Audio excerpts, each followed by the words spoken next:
हम हमारे जीवन के अंदर पुस्तक को काफ़ी ज़्यादा महत्व देते हैं। अगर आप एजुकेशन से काफ़ी ज़्यादा कनेक्टेड है, और आई थिंक आज के टाइम में हर कोई एजुकेशन से काफ़ी ज़्यादा कनेक्टेड और इंस्पायर्ड होता है, क्योंकि बचपन से ही education kind of a majority area में या दुनिया में कहीं पे भी आप ले लो, मेजॉरिटी वो मैंडेटरी होता है। तो प्राइमरी एजुकेशन हर कोई लेता है, लेकिन उसके बाद जो एक्स्ट्रा एजुकेशन होता है, जो कुछ अलग एजुकेशन होता है, यूनिक एजुकेशन होता है, वो आपको खुद से लेना होता है। वो एजुकेशन आप कहीं ना कहीं कोई ऐसे लोगों को मिल के भी ले सकते हो, एक्सपीरियंस कर सकते हो, या फिर आप इंटरनेट से भी सीख सकते हो आज के टाइम में, और इवन आप बुक्स से भी सीख सकते हो। आज के इस पॉडकास्ट के अंदर हम पुस्तक को काफ़ी ज़्यादा महत्व देने वाले हैं, क्योंकि बुक्स एक ऐसी चीज़ है जो कि काफ़ी टाइम से चलती आ रही है और उसकी हिस्ट्री काफ़ी ज़्यादा बड़ी है। हमारे पास्ट में भी काफ़ी सारी बुक्स जो है वो लिखी गई है और उनका अपना एक महत्व है, क्योंकि उनमें काफ़ी स्पेशल जो है वो नॉलेज छुपा हुआ है। जैसे कि अगर हम हमारे फर्स्ट पॉडकास्ट की बात करें तो उसके अंदर हमने 9 कुछ ऐसी बुक्स के बारे में बताया था जो कि एक्स्ट्रा ऑर्डिनरी है। अगर आपने वो पॉडकास्ट चेकआउट नहीं किया तो मेक श्योर करें कि आप उसको भी देखें, काफ़ी इंटरेस्टिंग एपिसोड है। बात करते हैं आज के एपिसोड की। तो आज के एपिसोड में हम कुछ ऐसी बुक्स के बारे में बात करेंगे जो कि काफ़ी वियर्ड है, उनकी हिस्ट्री भी काफ़ी ज़्यादा यूनिक है, उनमें जो नॉलेज या फिर जो भी कंटेंट लिखा गया है वो भी काफ़ी डिफरेंट है, और ये बुक्स कहीं ना कहीं कुछ ऐसी एनर्जी को कंज्यूम करती है या फिर कंटेन करती है जो कि कहीं से भी नॉर्मल नहीं है। तो शुरू करते हैं आज का episode. This is S Patel, you are listening to novel series by Studyfy India. Let's start exploring. सबसे पहले बात करते हैं द डेविल्स बाइबल के बारे में, जिसको कोडेक्स गिगास भी बोलते हैं। और ये बुक जो है वो एक काफ़ी यूनिक है। और ये किस लिए यूनिक है, क्योंकि आप इसके नाम से ही काफ़ी ज़्यादा एक अंदाज़ा लगा सकते हो कि ये बुक में क्या होने वाला है। इसका नाम दिया गया है, इसका जो टाइटल है वो है डेविल्स बाइबल, और ये कहीं से भी नॉर्मल नहीं है। आप इसकी साइज़ भी ले लो या फिर आप इसके कंटेंट को भी ले लो, सब चीज़ें डिफरेंट हैं यहाँ पे। नेशनल लाइब्रेरी ऑफ स्वीडन में इसको रखा गया है आज के टाइम में, और इसको कम्प्लीटली लॉक कर दिया गया, क्योंकि काफ़ी सारी सेंचुरीज से ये एक काफ़ी खौफनाक इवेंट्स जो है वो क्रिएट कर रही थी। जितने भी लोगों ने इस बुक को पढ़ने की कोशिश की या फिर इससे कुछ भी एक्सप्लोर करने की ट्राई की, इसको जानने की कोशिश की, उनके साथ कुछ ना कुछ बहुत ही ज़्यादा बुरा होता गया।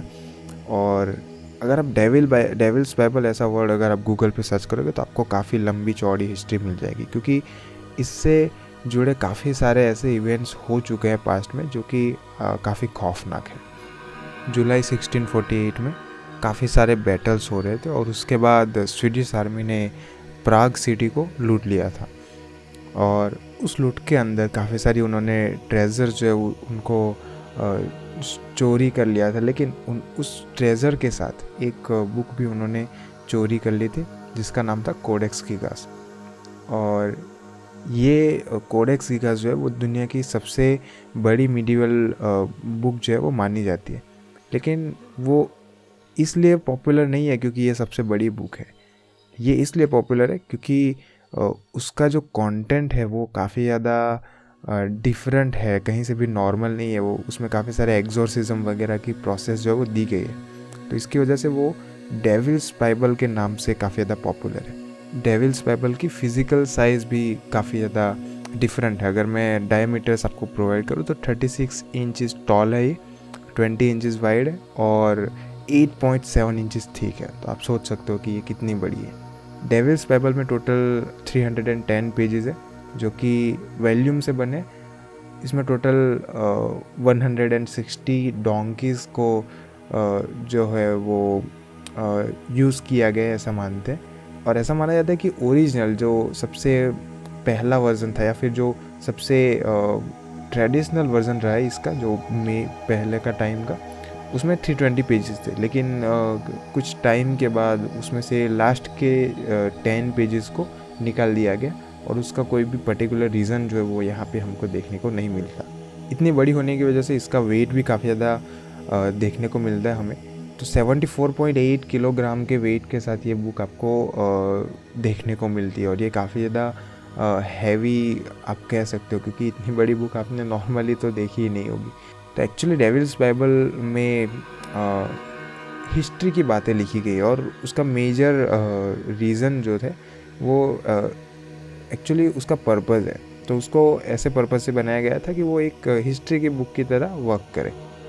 लेकिन इसमें कुछ ऐसी चीज़ों को एक्सप्लेन किया गया जिससे कि उसको डेविल्स बाइबल टाइटल मिला है।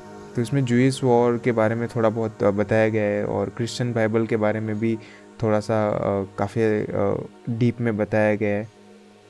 इवन इंसाइक्लोपीडिया टाइप भी आप कहीं कहीं कह सकते हो। इसमें कॉस्मोस की थोड़ी बहुत बातें हैं।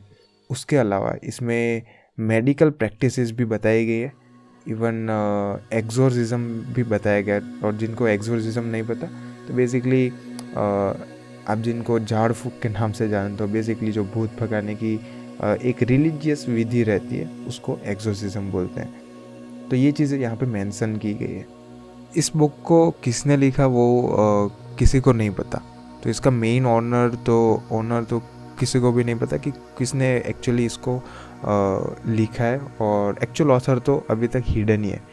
लेकिन कुछ स्कॉलर्स का ऐसा मानना है कि इस बुक को किसी एक पर्सन ने लिखा है, और वो एक इंसान मोस्ट प्रोबेबली मॉन्क हो सकता है, जिसका नाम अभी तक नहीं पता। लेकिन वो बोहमिया, जो कि आज के टाइम में ज़ेच रिपब्लिक में आया हुआ एक एरिया है, और ये बुक को 13th सेंचुरी के फर्स्ट हाफ में लिखा गया होगा। तो ये कुछ ऐसी मान्यताएं हैं जो कि इस बुक से रिलेटेड है, तो मैंने आपको बता दिया। तो इस बुक में जितनी भी डिटेल्स हैं उससे एक एस्टिमेटेड टाइम बताया गया कि कितने टाइम में इस बुक को कंप्लीट किया गया होगा। तो करीब करीब 30 साल जो है वो लगे होंगे इस बुक को लिखने में। तो इससे आप सोच सकते हो कि किसी एक इंसान ने ये बुक को लिखा है, और उसने अपने ज़िंदगी के 30 साल जो है वो इस बुक को डेडिकेट किया। इसका मतलब कि वो इंसान प्योरली ये बुक के लिए अपने लाइफ को समर्पित करने के लिए भी रेडी था। तो यहाँ से जो है वो चीज़ें थोड़ी थोड़ी डार्क होना स्टार्ट होती है। इस बुक को डेविल्स बाइबल इसलिए नेम दिया गया है क्योंकि इसमें आपको फुल साइज़ पोर्ट्रेट्स मिल जाएंगे। पोर्ट्रेट्स बेसिकली वो होते हैं जिनमें आपको किसी भी पर्सन की या एनिमल की तस्वीर जो है वो देखने को मिलती है, तो उसको पोर्ट्रेट्स बोलते हैं। तो बेसिकली वो मेजर रोल में रहते हैं। तो पूरी की पूरी पेंटिंग में वो एक काफ़ी सेंटर पॉइंटेड चीज़ होती है। बात करते हैं डेविल्स बाइबल की, तो इसमें आपको फुल साइज पोर्ट्रेट मिल जाते हैं डेविल्स के, और ये इतने कॉमन आप जितने भी डेविल्स के पोर्ट्रेट्स देखोगे उससे मिलते जुलते बिल्कुल नहीं। इसमें काफ़ी ज़्यादा यूनिक पोर्ट्रेट्स आपको देखने को मिलेंगे, और कहीं ना कहीं आपको क्रीपी फील होने लगेगा अगर आप इनको देखोगे तो। और भी काफ़ी सारे मिथ्स जो है वो पॉपुलर है इस बुक के बारे में। सबसे पहली मिथ ये है कि इस बुक को डेविल ने लिखा है। किस तरह से? तो जो भी इसका ऑथर था उन्होंने अपनी सोल को जो है वो डेविल के साथ इंटरचेंज कर लिया, उसको ट्रेड कर लिया, और डेविल को अपने शरीर में आने की अनुमति दी, और एक ही रात में ये पूरी की पूरी बाइबल को कंप्लीट कर दिया। तो आप सोच सकते हो काफ़ी सारी ऐसी स्टोरीज़ जो है वो आपको देखने को मिलेगी, और कहीं पे भी इसके प्रूफ नहीं है, ना ही इसको किसी ने डिसप्रूव किया है। तो ये मिथ ही है। इसको आप ना ही साबित कर सकते हो, ना ही इसको झूठा बता सकते हो। तो एट अ टाइम ये काफ़ी बड़ी एक मिथ बन के यहाँ पे रह गई है। तो ये तो थी द डेविल्स बाइबल। अब बात करते हैं वोइनिच मैन्युस्क्रिप्ट के बारे में। तो क्या है ये पहले तो जान लेते हैं। तो ये बेसिकली एक बुक रहती है जिसके अंदर काफ़ी सारी पेंटिंग्स की गई होती है, ब्लैक एंड वाइट टाइप, जिसमें आपको कलर डालना रहता है, आप कलर कर सकते हो उसमें। तो इस तरह से उसका फॉर्मेट रहता है, और उसमें काफ़ी सारी इन्फॉर्मेशन भी दी गई होती है। लेकिन ये सारी चीज़ें एक डिफरेंट लैंग्वेज में प्रेजेंट की गई होती है, जो कि उनकी जो भी इसका ऑथर रहा होगा उनकी रीजनल फॉर्मेट में ये लिखा गया है। तो अभी तक इसको भी डिकोड करना ऑलमोस्ट नामुमकिन है, और इसको बनाया गया है सिंपली चाइल्ड्स के लिए। छोटे छोटे जो बच्चे रहते हैं उनको प्लांट्स के बारे में, प्लैनेट्स के बारे में, और इवन एनिमल्स के बारे में पता चल सके, इसके लिए इस बुक को बनाया गया है। तो ये छोटे छोटे बच्चों के लिए ये बुक बनाई गई है। लेकिन जो यूनिक पार्ट जो इसमें आता है, जहाँ से डार्कनेस जो है वो स्टार्ट होती है और जो अजीब अजीब चीज़ें जो यहाँ से स्टार्ट होती है, वो है कि इस बुक में प्लांट्स के बारे में बताया तो गया है, लेकिन कौन से प्लांट्स के बारे में बताया गया है ये किसी को नहीं पता। और मानते हैं कि हम अभी तक उसके टेक्स्ट को डिकोड नहीं कर पाए, लेकिन पिक्चर्स तो सेम ही रहेगी ना, राइट। तो अगर आप किसी भी पेंटिंग को ले लो, मान लो आप एक फ्रूट को ले लो, ठीक है, अब मान लो एक एप्पल को ड्रॉ कर रहे हो, तो उसकी ड्राइंग में आप किसी भी प्रकार से उसको इनक्रिप्ट नहीं कर सकते, आप उसको किसी भी प्रकार से डिफरेंट नहीं कर सकते। तो ये चीज़ यहाँ पे आती है कि जितने भी एनिमल्स ले लो या फिर जितने भी प्लांट्स ले लो, काफ़ी ज़्यादा वियर्ड फॉर्म में बनाए गए हैं और कहीं से भी ये अपने आप को प्रूव नहीं कर पाते कि ये नॉर्मल चीज़ें है। तो ये ऑफ कोर्स एक चाइल्ड के लिए बुक नहीं बनाई गई है किसी भी एंगल से, क्योंकि इसमें जो भी इन्फॉर्मेशन दी गई है वो आप कह ही नहीं सकते कि एक चाइल्ड के लिए बनाई गई है। और जहाँ तक इसकी स्क्रिप्ट की बात है, इसमें जो भी टेक्स्ट लिखा गया है उसको एक्चुअली डिकोड करने के लिए काफ़ी सारे एक्सपर्ट्स को बुलाया गया था, क्रिप्टोलॉजिस्ट को बुलाया गया था, लेकिन वो फेल हो गए काफ़ी बुरी तरह से। उनको कोई भी प्रकार से आइडिया नहीं है कि एक्चुअल में ये हो क्या रहा है। तो इस बुक से काफ़ी सारी गॉसिप्स जो है वो जुड़ी हुई है सोसाइटीज़ में, या फिर आप कल्चर में ले लो, या फिर वर्ल्ड वाइड काफ़ी सारी ऐसी बातचीत इसके बारे में फैली हुई है। फॉर एग्जांपल कि इसमें जो है वो एलियंस के बारे में बताया गया है, कहीं ना कहीं ये कोई और प्लेनेट की इंसाइक्लोपीडिया है, या फिर यहाँ पे स्पेस के कुछ ऑब्जेक्ट्स की तस्वीर आपको देखने को मिल रही। तो ये सारी चीज़ें यहाँ पे बताई गई। इवन इसमें जो लैंग्वेज यूज़ की गई वो भी कहीं ना कहीं एलियंस या फिर किसी और प्लेनेट के सजीव के लिए सजीव की लैंग्वेज बेसिकली यहाँ पे लिखी गई है, ऐसा बताया जा रहा है। तो इसको, ये जो बुक है इसको 4 सेक्शन में डिवाइड किया गया और सारे के सारे कहीं ना कहीं इसी तरह से वियर्ड प्रॉपर्टीज़ के साथ आते हैं और कहीं से भी आपको नॉर्मल नहीं लगते। तो ये टोटल 2 बुक्स के बारे में हम आपको बताना चाहते थे। आई होप आपको पसंद आया होगा। ये बुक्स के बारे में जितनी भी चीज़ें इंटरनेट पे अवेलेबल है उनमें से हमने जो मेजर चीज़ें हैं वो आपको बता दिए, और भी काफ़ी सारी ऐसी वियर्ड चीज़ें जो है वो हम लाते रहते हैं। आई होप आपको पसंद आता होगा। और अगर आपको ये वाला एपिसोड पसंद आता है तो मेक श्योर करें कि आप इसको लाइक करें, हमारी चैनल को सब्सक्राइब करें, ताकि आपको ऐसे पॉडकास्ट जल्दी से जल्दी मिल पाए और आप एक भी एपिसोड मिस ना करें।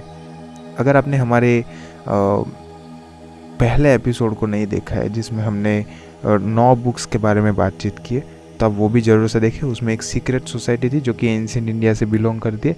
उन्होंने 9 किताबें किस तरह से लिखी थी और उसके अंदर किस तरह से स्ट्रेंज नॉलेज जो वो प्रोवाइड किया था, उसके बारे में हमने इन्फॉर्मेशन दी है। तो आप उसको भी ज़रूर से चेकआउट करें, वो वाले एपिसोड के। एंड दूसरी बात करना चाहूँगा मैं यहाँ पे महाभारत की, गरुड़ पुराण की और भगवत गीता की। तो ये सारी वो बुक्स हैं जो कि हमारे एंशिएंट इंडियन कल्चर से बिलोंग करती है, और कहीं ना कहीं इनके जितना स्ट्रॉन्ग नॉलेज जो आपको कहीं पे भी नहीं मिलने वाला। तो इनके लिए भी हमने कुछ एपिसोड बनाए। फॉर एग्जांपल आप महाभारत और भगवत गीता के एपिसोड को चेकआउट कर सकते हो। आई थिंक 9th और 10th एपिसोड के आसपास में वो घूम रहे हैं, तो आप उसको भी चेकआउट कर सकते हो। तो जहाँ तक बात रहती है गरुड़ पुराण की, तो उसके ऊपर एपिसोड आने वाला है काफ़ी जल्दी।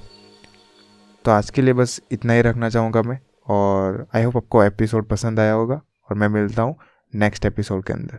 Thank you.